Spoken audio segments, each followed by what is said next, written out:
Good evening. It is Tuesday, April 26, 2022 at 6 p.m. My name is Joe Baker, and as Mayor of Kenedy, Texas, it is my honor to welcome everyone here tonight and call this workshop meeting of the Kenedy City Council to order. I will now call roll and establish whether or not a quorum is present. District 1, Councilmember Cindy Sines. Here. District 2, Councilmember John Rodriguez. Here. District 3, Councilmember Chris Parker. Here. District 4, Councilmember James Douglas. Here. District 5, Councilmember Sandra Schultz. Here. 5 members of the City Council are present, and we have a quorum present this evening. If everyone would please rise for the prayer and remain standing for the Pledge of Allegiance. Dear Heavenly Father, please be with us this evening as we gather together to do the business of this city and this community. Please help us, please guide us to make wise decisions. Please help us to be patient with one another, to be kind with one another, to listen with an open mind and an open heart to new ideas. And please take care of everyone in this community who is suffering in some way at this time. For it's in your heavenly name that we pray. Amen. I pledge allegiance to the flag of the United States of America and to the republic for which it stands, one nation under God, indivisible, with liberty and justice for all.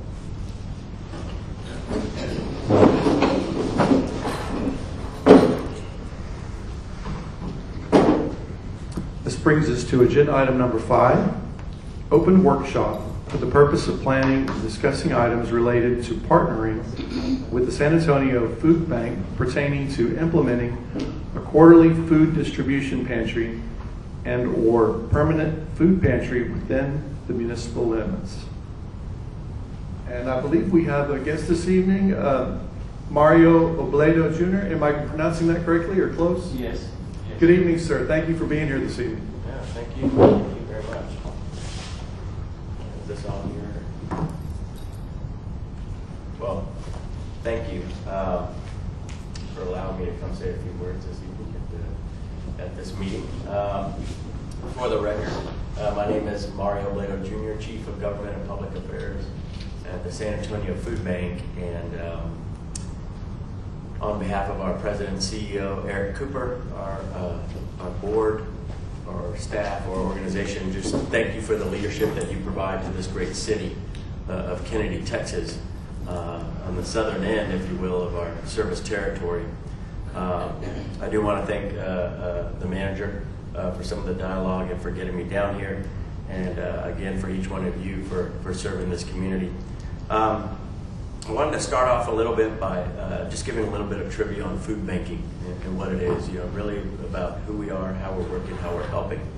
So if you look across the country, there's roughly about 200 food banks. We're part of Feeding America, the national organization of food banks. And in our great state of Texas, we're one of 20. We're part of Feeding Texas, our state association. So all 254 counties are covered by a food bank service territory. Historically speaking, for nearly 40 years, roughly 40 years, we've covered 16 counties in Southwest Texas, but we just took on an additional 13 counties to help out the San Angelo Food Bank. So we went from 21 food banks to 20, so we're covering 29 counties now, which a lot of people don't realize. But it's been good. We're sending trucks and staff up their way to help them serve their counties and their communities. I do want to acknowledge large grocery retailers, right? So HEB, we couldn't do what we do without HEB. So HEB, large grocery retailers like Costco and Walmart, Trader Joe's, but food manufacturers, processors, wholesalers and resellers, farmers and ranchers, and the community, all depositing food into our inventory at the food bank, food, money, and resources, and helping us stock our shelves so that we can dispense that product out pre-COVID to nearly 530 nonprofit organizations throughout Southwest Texas. And those nonprofit organizations are 501c3s anything from a boys and girls club to a soup kitchen to a shelter to a senior center. The majority of them are faith-based, located at a church known as a food pantry. So they're serving their clients, our clients, one and the same. If you think of the food bank, logistically speaking, we're a distribution center or a hub.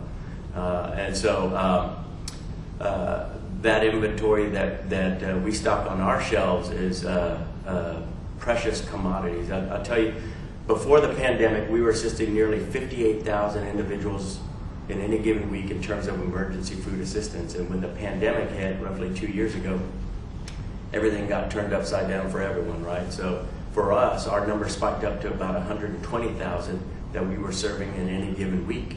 That number has come down to about 90,000, but still more than what we were serving before the pandemic. And so, as I mentioned, the food bank, a distribution center, we are about 210,000 square feet of freezer, cooler, office space, warehouse space, located it's off Highway 90 and 151 in San Antonio. If you've never been there, I encourage you to reach out. We can give you a tour and show you through the warehouse. But we're located on a couple of parcels of land. If you put that land together, it's roughly 40 acres, and 30 acres is under ag. So we are farming and growing fresh fruits and vegetables and gleaning that and getting that out to needy families and individuals that we serve, along with the Farm and Ag program with goats and sheep and chickens, and then hydroponics and aquaponics. And so we're trying to teach folks to be good stewards of the land and learn how to be sustainable, growing your own food, right, and be self-sufficient in that way. We also, during the pandemic, opened our doors on our new culinary training center. So a 2-story state-of-the-art stucco, 60,000 square foot new culinary training center and kitchen, along with, we are part of the state program Hunters for the Hungry.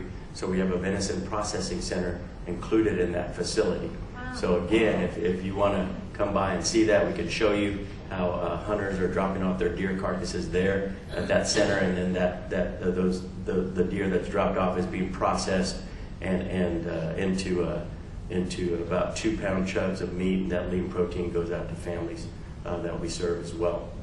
But in that space, we are in our culinary kitchen. We are prepping meals, so we serve schools and senior centers, and then we're doing a variety of things when it comes to just making sure that folks get nourished when it comes to a good meal. And then we are doing some workforce development around culinary. We're training folks how to learn a skill in the trade around culinary and helping them find a job in a hotel, restaurant, catering company or setting. And then also warehouse training as well in the main facility there. So a lot to see. So I do encourage you to reach out. My contact information is on the back side of that brochure in front of you. My cell number, safoodbank.org is our website.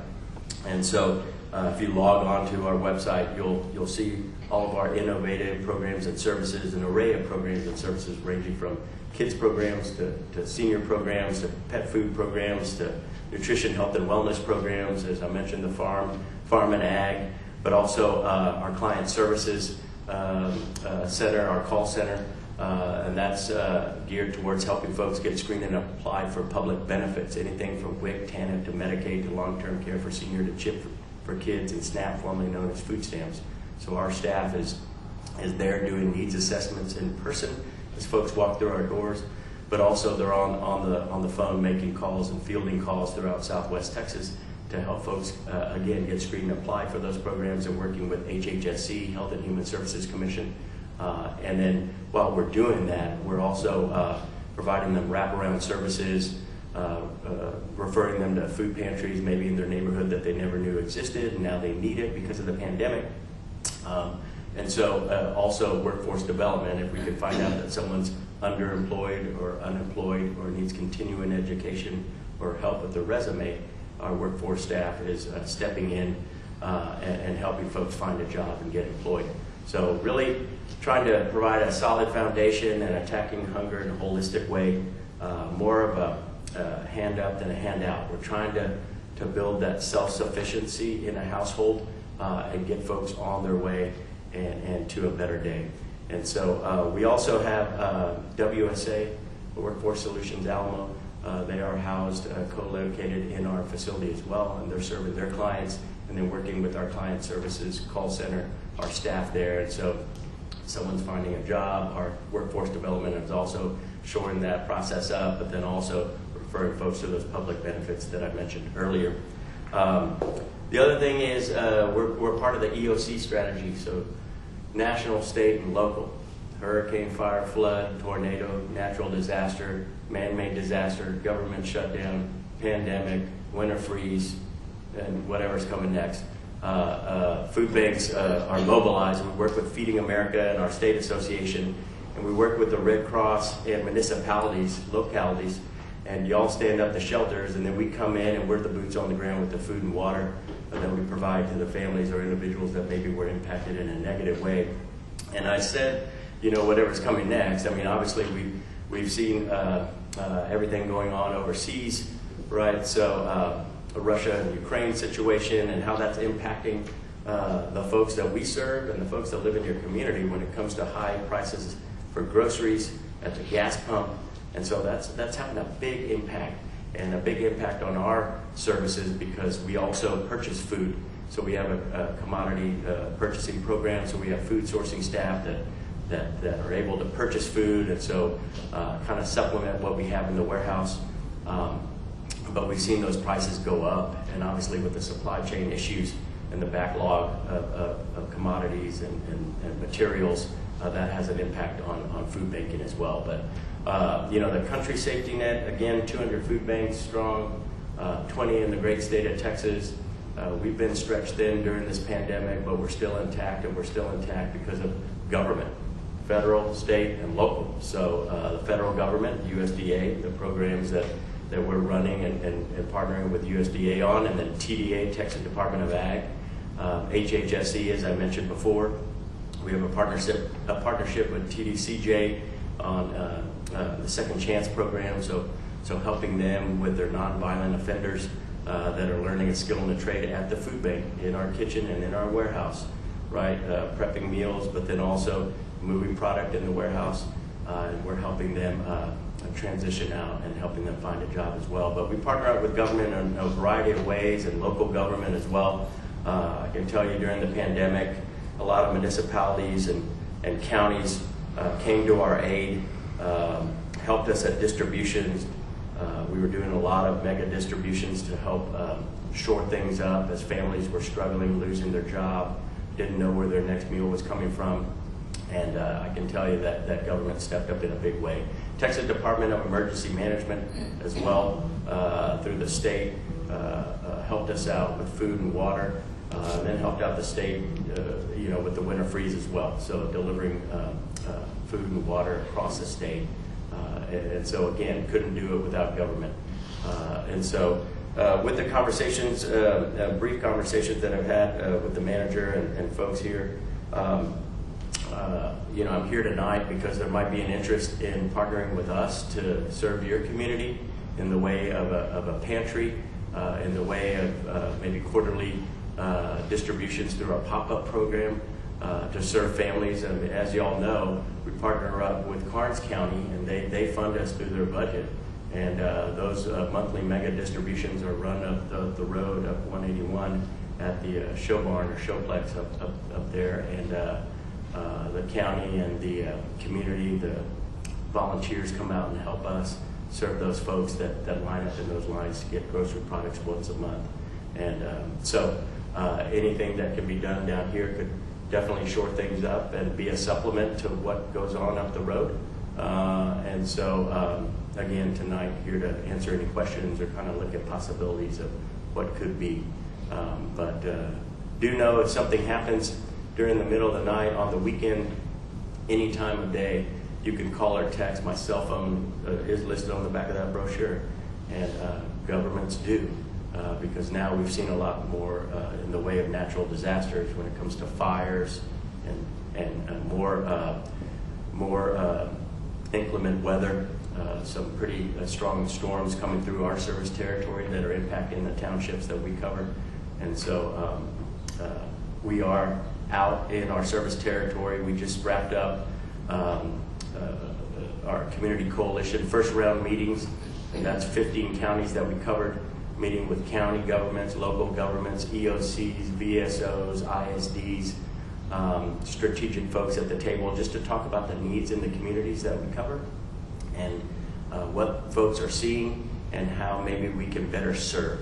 And so we had a meeting a few weeks ago up the road in Karn City, the county annex building. We'll be having another one. We're going through our second round again, and so we'll certainly reach out and have you all there. But just want to thank you for inviting me here and open to any questions that you might have.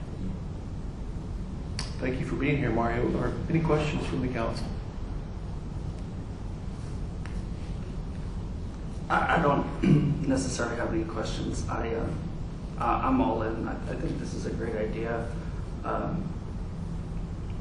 As everybody knows, Kenedy has a lot of poverty, very low socioeconomic status for many people, and even though we do have a distribution that the county puts on, the times that I've been able to help and volunteer, you would think it would be enough, and sometimes it's just not. Kenedy, we have a lot of commerce. We see a lot of the oil field people come in and out, whether it's an RV or a hotel. And I've seen kids enroll in the school and a month later withdraw because parents, have to move, mainly due to the oil field. The sad part is when you see kids, saving food at lunch to take home. And you don't think about it at first until you see it day in and day out and day in and day out. And you start wondering, why are they taking food home? Because they're hungry. They don't have enough food. I've had a lot of conversations with Shelby, and I love the idea of a pantry. I think it's a need for the whole county. I don't know how you guys feel, but that's going to take a lot more planning, I think.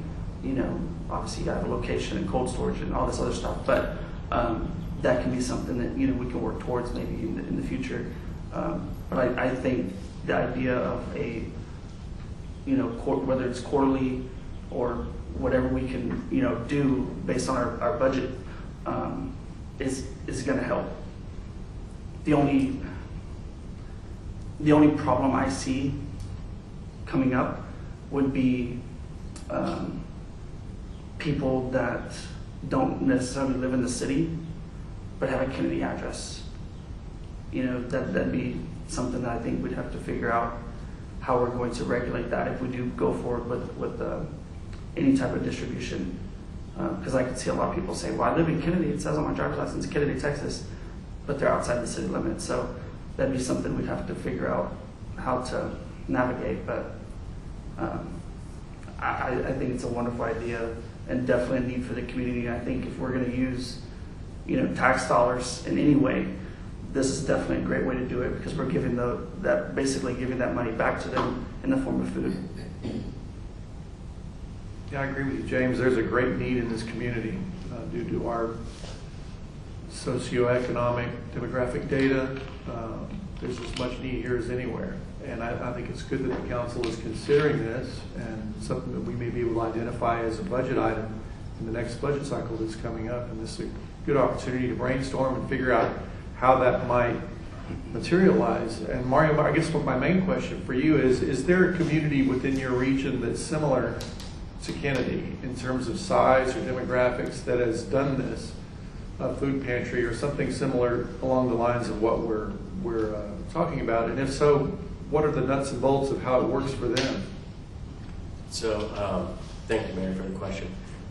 We do have a couple of footprints besides our main facility there in San Antonio. I mentioned the 210,000 square feet, but we also have a footprint down in Pearsall, the Frio County Food Bank that we're actually redeveloping into a more social services type of emergency food pantry footprint. Coupled with that, we have the New Braunfels Food Bank, which is our program, and that's 28,000 square feet. serving a fast-growing region up there when you talk about Guadalupe and Comal and Kendall. As far as other governments with a pantry within, I mean, POTEEP runs a program for us, a senior food box, a program. There are other municipalities that maybe fund and supplement some of the funding that the county puts in. So you have places like Dilley, you have places like Pearsall, you have places like New Braunfels. The city of New Braunfels, they use CDBG, so that's how their delegate agencies are applying for that through that program. But other local governments are counties, but there has been municipalities that have pitched in as well. Mr. Lynn, what's a number that we're looking at to give us a ballpark figure? We would probably be looking around, if we, based upon some numbers Mr. Obledo gave me, around 10 grand a year for about 4 distributions. Something very doable for us. I would even say we could even do a little more based upon the numbers. And that would just be kind of for a supplemental distribution where the food bank would bring in pallets of food, and then we would get volunteers and we would pass it out to the people ourselves, that kind of thing. I know that Mr. Dupnick mentioned the idea of maybe a more permanent food pantry thing.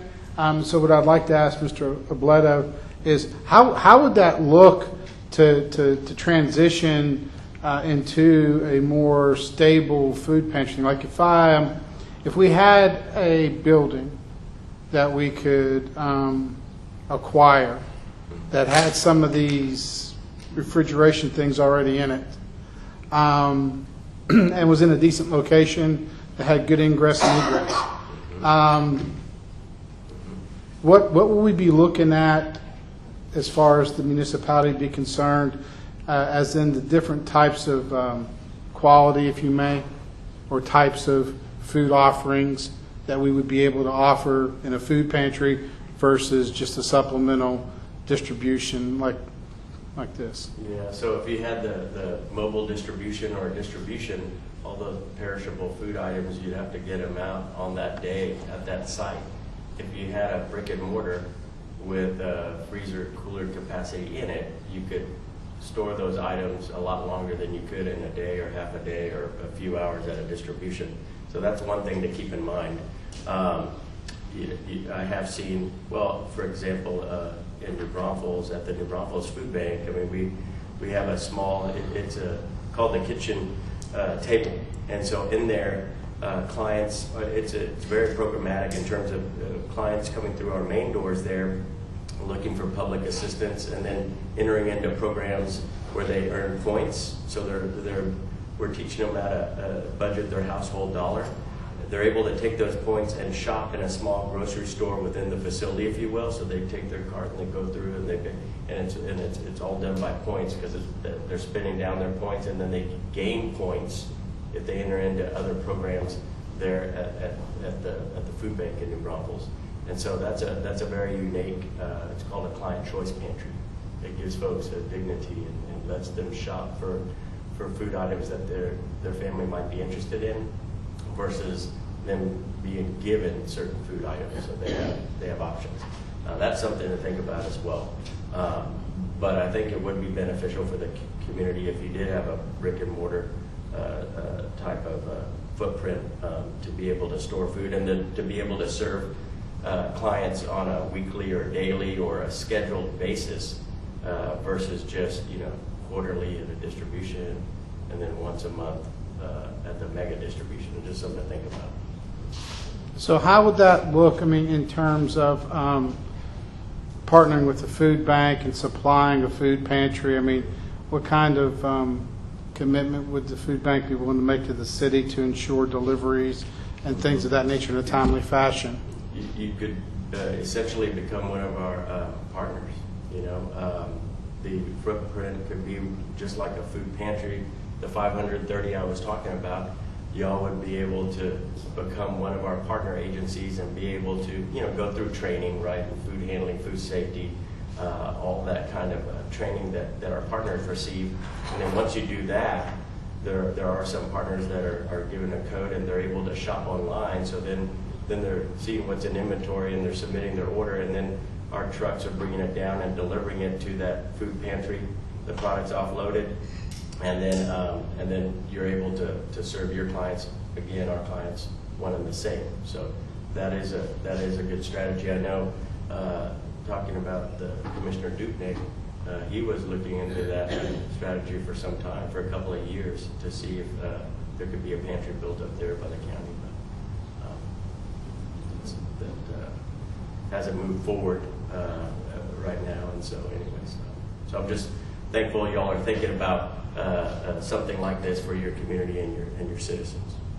So would you say, in all your years of experience of doing this, that a food pantry is more of a necessity and a needed path than just an additional distribution? I mean, don't want to take away from that. Right, both are vital, but looking at a brick and mortar, looking at that type of programming, I mean, you could also bring in other services, and not just food, but you could bring in other programming.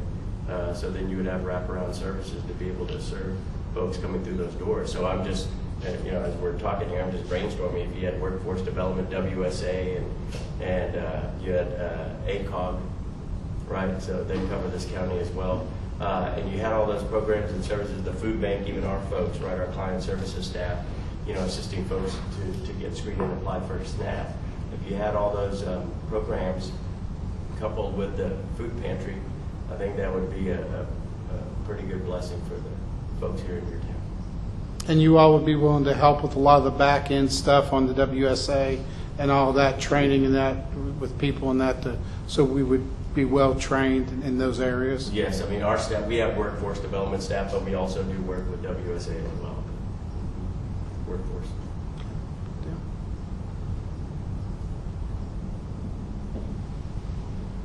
I'm curious about the venison processing you mentioned earlier, because we have a lot of hunters in this area, and I could see that being a possibility. They have extra meat that they might want to donate to people, to families in need, such as this. How does that work in San Antonio? Do you have hunters that donate the meat and then it's processed there at the facility? We do. So the Hunters for the Hungry, that venison processing center on the campus of our new culinary training center, it's pretty much brand new. So we've had the doors open on that for the last several months. Our folks are gearing up for hunting season again. Hunters are able to drive up to San Antonio and drop off their deer carcass. Now, if they do that, they're given a code, so they're able to unlock that door during the middle of the night and offload that deer and hang it on the hooks, and then close the door, and then they're gone, and then our staff will take care of that deer. Or they're able to call our staff. We have Hunters for the Hungry staff, and we have staff at Pearsall, and then at our main campus in San Antonio, and then they can schedule our trucks to go pick up at a ranch or wherever that deer is that needs to be hauled off. So we coordinate that way as well. It's interesting. And then we have volunteers coming in, and then they learn a skill and a trade by our staff on butchery. And so it's almost like at HEB, they're developing good butchers, and we're trying to do the same. And it's a skill and an art. So. And how long has this been running? We partnered up with the state the last several years in working with Feeding Texas, so Texas Parks and Wildlife. That's a state agency that we partnered with, and we've had the partnership now for the last several years. But the Culinary Training Center, that's pretty much brand new in the last several months. Excuse me, with the feral hog population run wild. Yeah, I'm just wondering, do you take wild hogs, because there's no limit actually on that, and there's such a nuisance here. There's no season either. No season, and they don't have to wait season to season to process meat, and it's such a healthy meat for people who are in need of food. Yeah, currently, we're not processing any hog or feral hog. We approached TDA some years ago on that because it was becoming very popular, and then property owners were receiving a lot of damage during the night by our furry friends, and so but there was a lot of red tape, some testing around once you do kill a feral hog, And so that has kept us back from doing it. So we've focused in on the deer population and the hunters in that way. Maybe later, it's a really good food source and readily available. Right. There's no Right. shortage of them. So what would it take to implement to start the orphan distribution? So yeah, I do have information here from my coworker. Her name is Brianna Fabiola, and she helps out with our pop-up market program. And so it would probably it was unfortunate she couldn't be here this evening, but her program, she'll help folks get a distribution started, maybe a quarterly distribution or every other month. We are, by the way, and I just thought of this, we're partnering up with the city of Charlotte.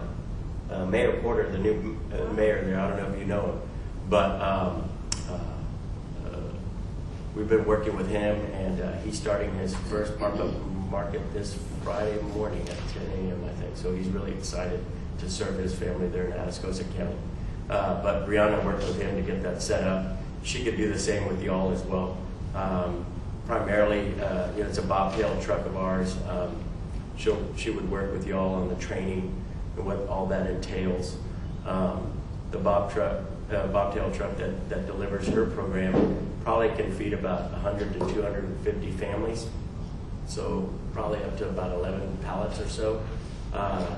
She does receive a lot of produce on her truck deliveries, but also whole grain breads, protein when available, and dairy as well. So it's a mix, and so that could be something you could start off with, and have maybe some quarterly distributions and see how it goes. And there's that.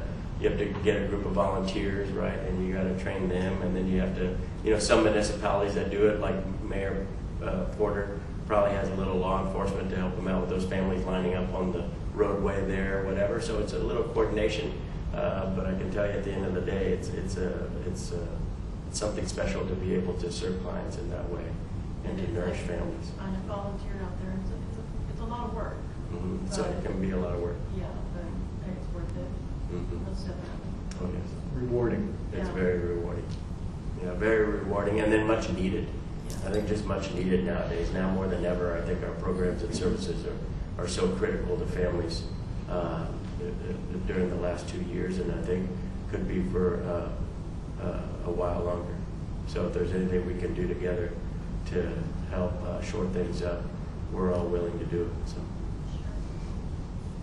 So, Mr. Lynn, what would we need to do to move this forward? Well, just getting with Mr. Robledo, as far as the funds go, we have available funds that we can use. So, and because of the potential cost being as minimalistic as it is, we're going to be fine. I can move stuff around in the budget if needed to be to make sure we freed it up if we had to. We'll just have to get with Mr. Robledo and his team, figure out what size space they would need to bring the bobtail in, and then from there just be getting a group of people together, and I know 7 who would show up. So for sure. Oh, they're not in this room. Is this facility right here in this space, is this a place that could happen, or? We could do that under the cover of this for 11 pallets. I've seen it done in smaller places. I'm just concerned with the bobtail. If it would it be come and drop off or stay until it's over? Yeah, it could be a event? drop and stay. If there's perishable items on it, it's going to have a reefer. It's going to have the Yeah. refrigerated component to it. And typically what happens is a truck will come in, it'll offload those pallets, and then there's a group of volunteers, say 15 or so, could be a little bit more. But once that food is offloaded and lined up properly, then the distribution starts. It's typically a mobile distribution or a drive-through, so those cars are going to drive through, and then the volunteers are lined up at those food stations or pods, and then you're loading that grocery product into the trunks of the households that are coming through. Typically, we serve about 2 households per vehicle. So what I would recommend in that situation is we use the convention center, and we drop it off in the back of the convention center, and we run them in, around the side, around the back, and then have them exit around that way, and then out and down by Alamo Concrete that way. That way we have a flow of vehicles going, and then we could just drop it there. And if the bobtail needs to stay on site, it could always pull over into the dirt area and just be right there on site if it needed to be after things were offloaded, and that would just provide a nice flow of everything. So we could do I that. was wondering if there might be more space over the Craig Street location. There would be. Craig Street would be, I think you want something to put with. yeah, we have to consider the businesses as well, and ingress and egress and how that might impact the local businesses when you do this. At first, it may not pop, but once word gets out that we're doing it, we're going to see an increase in people showing up for this. And so the last thing we want to do is inhibit any of our local businesses from being able to conduct business properly through impedance of what we're doing. That's why I suggest over there. It's out of the way. It's already got a natural flow to it. There's a lot less road exposure, so a lot less police presence would be needed to organize it and get it to function right. Based on what I've seen at the way the county does it, the convention center or even the city park is going to be your best bet. The only reason I say that is because people start lining up at like 7 in the morning, Yeah. knowing that distribution's not going to start till 10 or 11. And they'll line up, they'll park, they'll read their book, and they'll just wait. I mean, you'd be surprised however many people get in line. So like, if we had it here, there'd be people lining up, parked on the street at 6, 7 o'clock in the morning.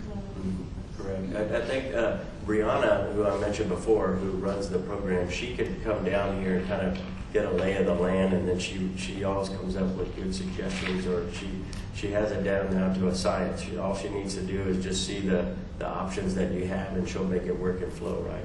You definitely want a place with restrooms, because volunteers are going to need to go to the restroom. Correct.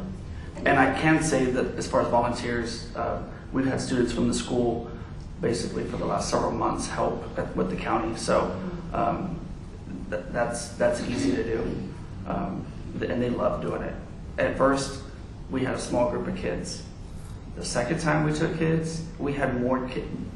We had to tell kids no. We're like, no, we can't take that many. There's probably 40 kids that wanted to go. And it's not just to get out, it wasn't just to get out of class. It was because the kids that did go were talking about what they did and how it went. And there's Great now experience. they love it. Yeah.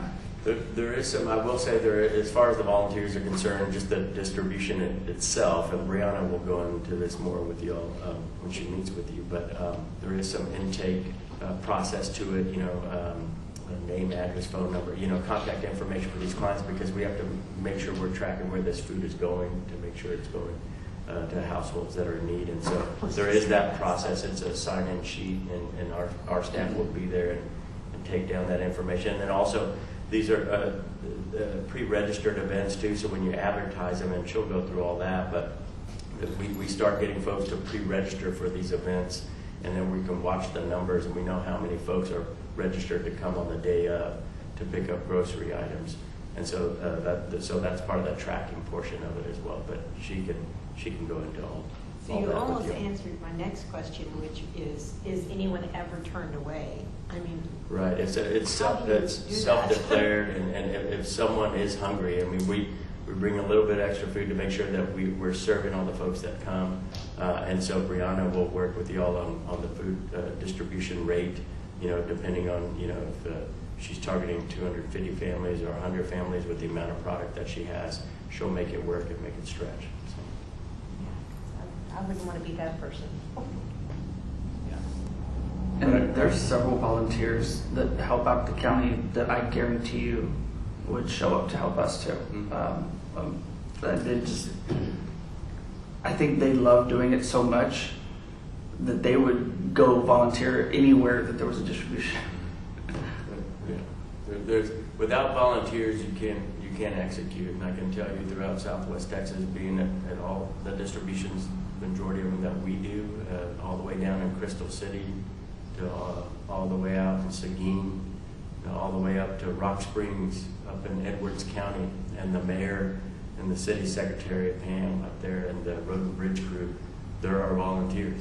There are about 100 households up there at the rodeo complexes where those families line up early in the morning, and then they're served there by our truck. And we have some staff there, but the majority of them is all city and then volunteers from Rock Springs.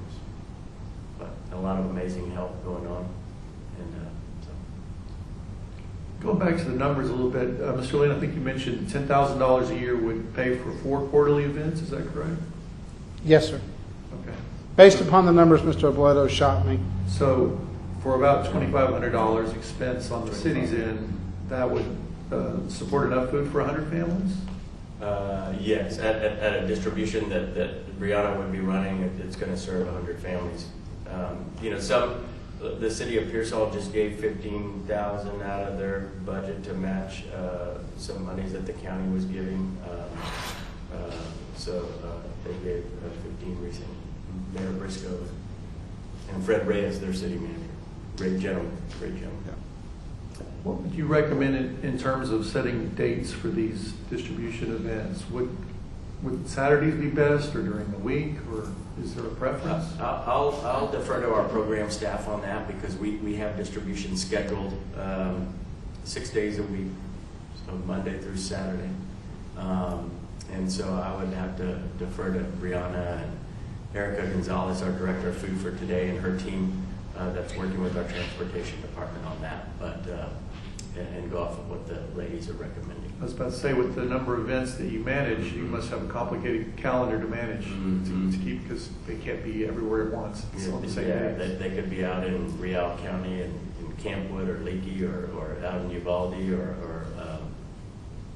this Saturday in Guadalupe at Steele High School. And Guadalupe County sponsors those, by the way, in Guadalupe. We had talked about offsetting these events so that they're not, with the ones that the county is doing, so that there kind of fills the gap in between their events. Yeah, I would want to, coordinate or communicate with Judge Hedke to make sure that the county is fine with the scheduling as well. They have theirs the beginning of each month on a Monday morning, so theirs is coming up next Monday. Is it the first Monday? It's the first Monday of every month. Okay. And so I might be out there on that day. And then Tabitha Garza, who we hired on for the city of Pleasanton, she helps me out with government relations. Couldn't be here this evening, but she typically goes to those. So if we were trying to offset, we might aim for a third Monday. To be strategic, yeah, to make it stretch. Yeah, kind of could be for the convenience of the customers. I would say at least 2 weeks after the counties, because that puts you in that. I mean, obviously ours would be quarterly, but that would put you in that sweet spot of, okay, I got my county distribution this month. 2 weeks later, I can get a supplemental from the city, and then 2 weeks after that, it's the next county distribution. So ideally, I think that would work out great. Help stretch the supplies. Yeah, because then you don't have to worry as much about food spoilage and stuff. And under Judge Hedke's leadership, they've continued to support it. To support our distributions up there, so I would want to check in with the county on it. And, it would definitely take a certain level of coordination between the city and the county. But yeah, that's a great. It's the city of Dilley, like Frio County, for instance. The city of Dilley, city of Pearsall is working in conjunction with Frio County. So Judge Luna and the commissioners there fund us for food distributions in Pearsall, in Dilley, and in Moore. So 3 other townships.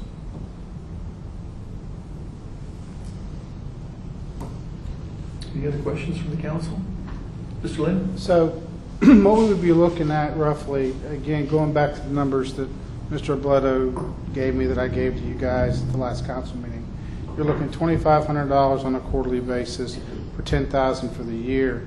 If we were to actually completely dive in with both feet and both arms, so to speak, and just do this as a complete supplement and do it 12 times a year. So if the county did theirs the first Monday and we came back the third Monday and filled that gap for a year, we're only looking at a $30,000 rough investment that we would be putting into that for an annual food distribution. So it's about monthly instead of quarterly. Right. If we were to go monthly, we would be looking around that number based upon 2,500 at a quarter. And if we did that, there would be a distribution event here in Karnes County every 2 weeks. That is correct. You would have the county-sponsored one on the first Monday of the month, and then whatever we were doing, whatever day it was 2 weeks later, you would have that as well. So that would really even be bridging the gap even more for these families that are really struggling to make ends meet with things being the way they are.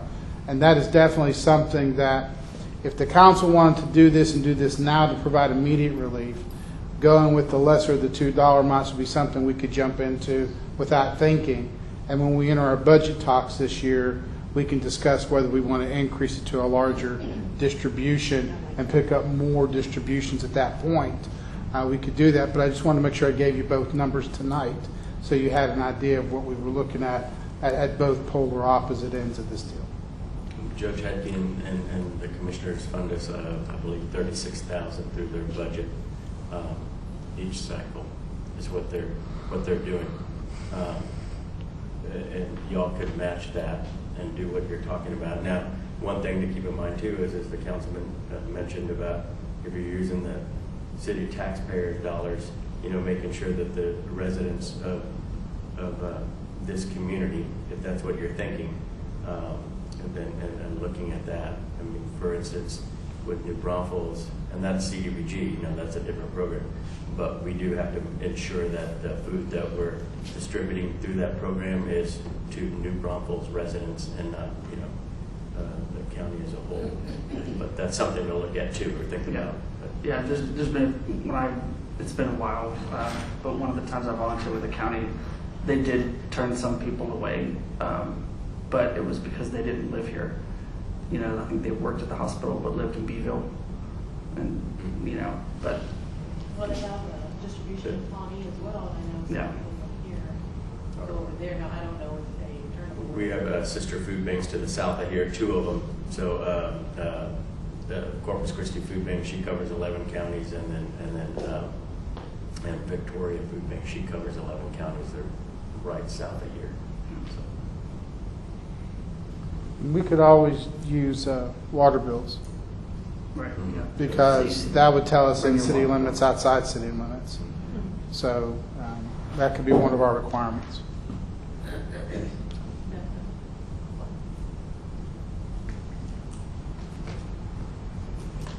Any other questions for Mario? I think I can keep repeating myself, but yeah, no, I feel. I think it's great. It's the only question would be when can start. Yeah. Well, I'll tell you when we can start. We have a council meeting on May 10th. We can start May 11th if you guys so approve it on May 10th. So I'll put it on the agenda for May 10th. How long, if we put it on our May 10th agenda and we approve it that night, how long before we can actually have a truck in here approximately? I mean, I know there's some time planning involved, but would we be looking at June or? Potentially June. I'd have to get with Brianna when I leave here. I can give her a call when I'm on 181 heading up north. But I want to check in with her and see what her schedule is like. Okay. And what she can pull off. I mean, ideally that would be great, Sure. June or July, because there's no school. I mean, yes, we do provide some meals at the school, but when your kids are at home, That's a big need. you use more food. So That time period is a big need when kids are out of school, so they're not getting those 3 meals a day, and mom and dad are at work or single parent household, then they're going without. So. Mr. Does Arboleda. Kennedy have a summer meals program, James? Do you know? we do. I don't know if it runs in July, but I know it does in June. I can find out. Mr. Arboleda, one of the interesting things about being a city manager is that we get to do things for the city under the impression of what we believe the city council's direction may be without them having to make a formal decision.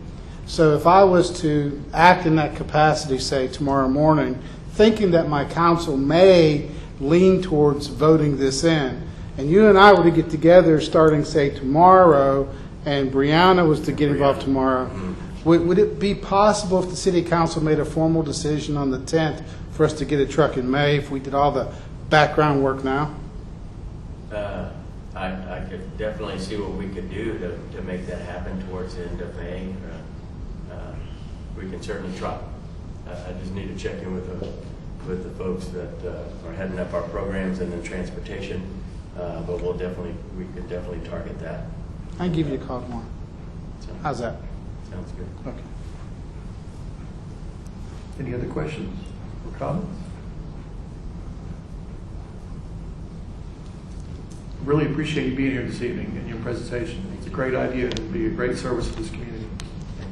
We're your food bank, so I'll always remember that, a phone call, text away. So we're at your service. Thank you, sir.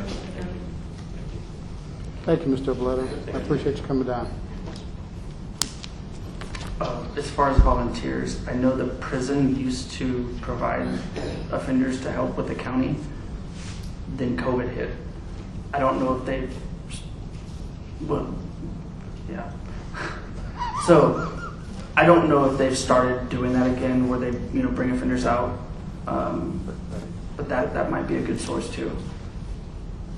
Plus, if we're doing it on a Monday, okay, during the workday, it's not a problem to provide a benefit or a perk for city employees to go out and help either.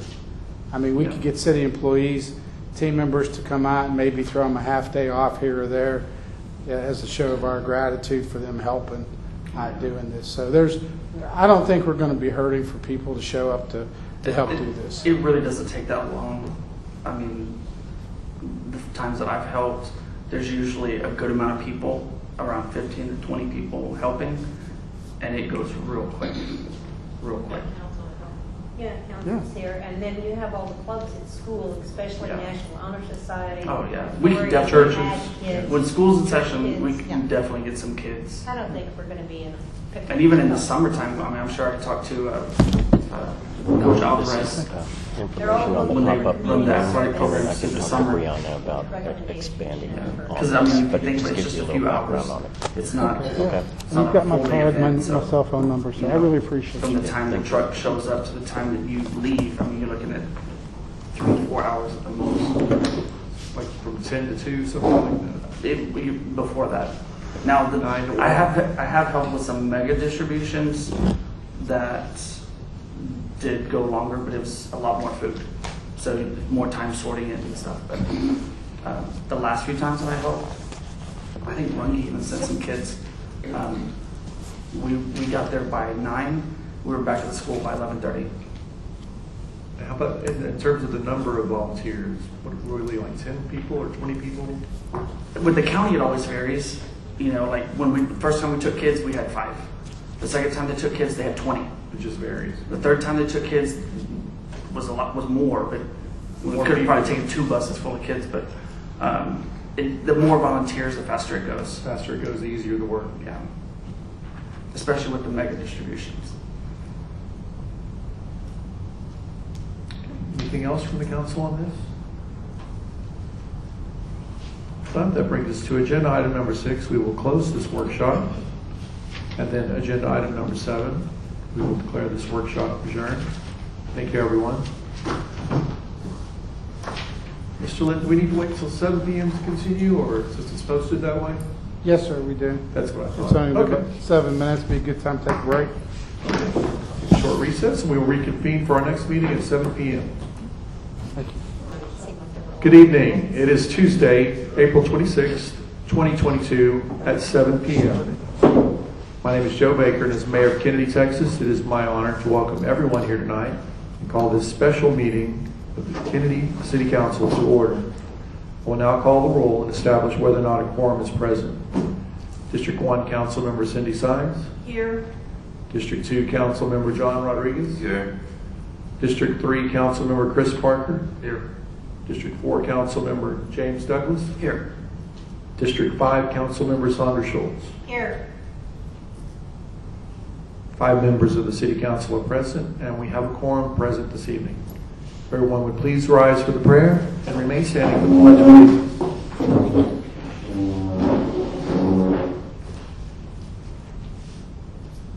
Dear Heavenly Father, please be with us tonight as we go forward, do the business for this community, take care of the needs of the people of this community.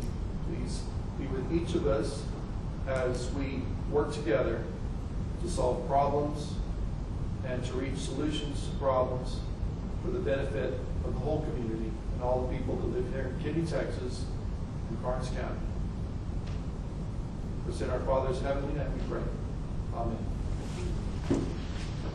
I pledge allegiance to the flag of the United States of America, and to the republic for which it stands, one nation, under God, indivisible, with liberty and justice for all.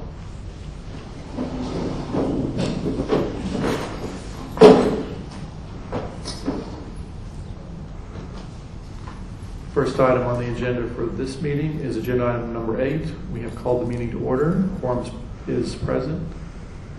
Next item is citizens' comments. Mr. Lynn, are there any citizens that have signed up for comments? No, sir. No citizens' comments at this time. Next on the agenda, ordinance, resolution, other action items. This section shall provide for all other official discussion and action items provided for consideration by the council. 13, closed session. City Council will meet in closed session in accordance with the Texas Open Meetings Act, Texas Government Code, under Section 551.074, Personnel Matters, to deliberate the appointment, employment, evaluation, reassignment, duties, discipline, or dismissal of a public officer or employee. A, City Secretary, relating to final interviews and appointment of a candidate to the City Secretary position. Is there any discussion or is there a motion related to agenda item 13? Make a motion, we go into executive session to Second. discuss this. Sorry, who's second? We have a motion from Councilmember Rodriguez and a second from Councilmember Douglas. And I'll call the roll. Councilmember Sines? Yes. Councilmember Rodriguez? Yes. Councilmember Parker? Yes. Councilmember Douglas? Yes. Councilmember Schultz? Yes. All present voted in favor. We will now adjourn into closed session. Time. And the time is 7:04 p.m. Mayor Baker. It is 8:28 p.m. and we are at agenda item number 14, reconvening into open session. The City Council will reconvene in open session, at which time action on the matter discussed in closed session may be considered. A, City Secretary, action to be taken regarding items discussed in executive session. Is there any discussion or a motion related to agenda item 14? I will make a motion that we appoint Judy Murphy as Secretary for the City of Kenedy at a salary of $67,000. City Secretary. City Secretary. Yeah. I'll second that. We have a motion from Councilmember Douglas and a second from Councilmember Sines. I'll now call the roll. Councilmember Sines? Yes. Councilmember Rodriguez? Yes. Councilmember Parker? Yes. Councilmember Douglas? Yes. Councilmember Schultz? Yes. All voted in favor. Motion carries. That leaves us with just one item on the agenda, and it is 8:30 p.m., and this meeting is adjourned. Thank you, everyone. Correct.